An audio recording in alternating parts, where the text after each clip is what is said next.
Right, well this is volunteer information which turns into Grand Central Station. Everyone that has a question comes here, whether it's a patient, a doctor, or a volunteer. So it's important to have information about the entire clinic. Somebody that works in this area really should probably work for most of the time, or at least have a consistent lead that can be here to help answer questions and train and orient people.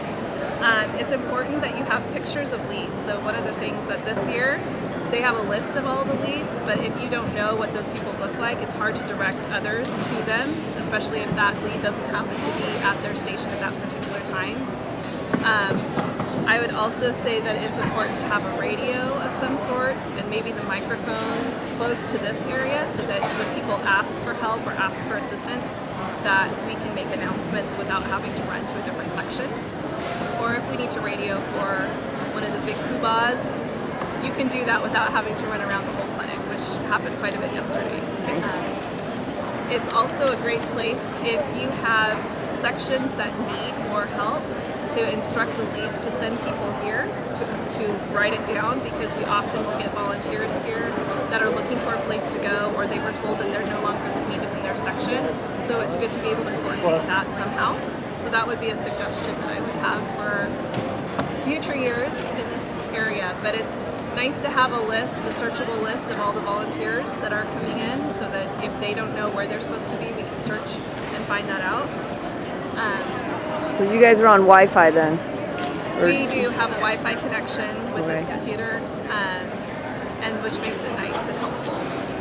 There's also a full volunteer, all the protocols we have here. Incident reports are here, so that if a needle stick does happen, they can come to the station, fill out the appropriate forms, and we can coordinate with the people that need to help take care of that. So I don't know if there's a whole lot of other information that I can give. How do you know all this information? Is this your third mom, or?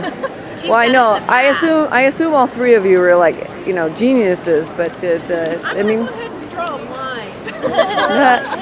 I know many of the people. I know many of the people, which has helped me, because I know a lot of the leads from prior projects or just prior experience.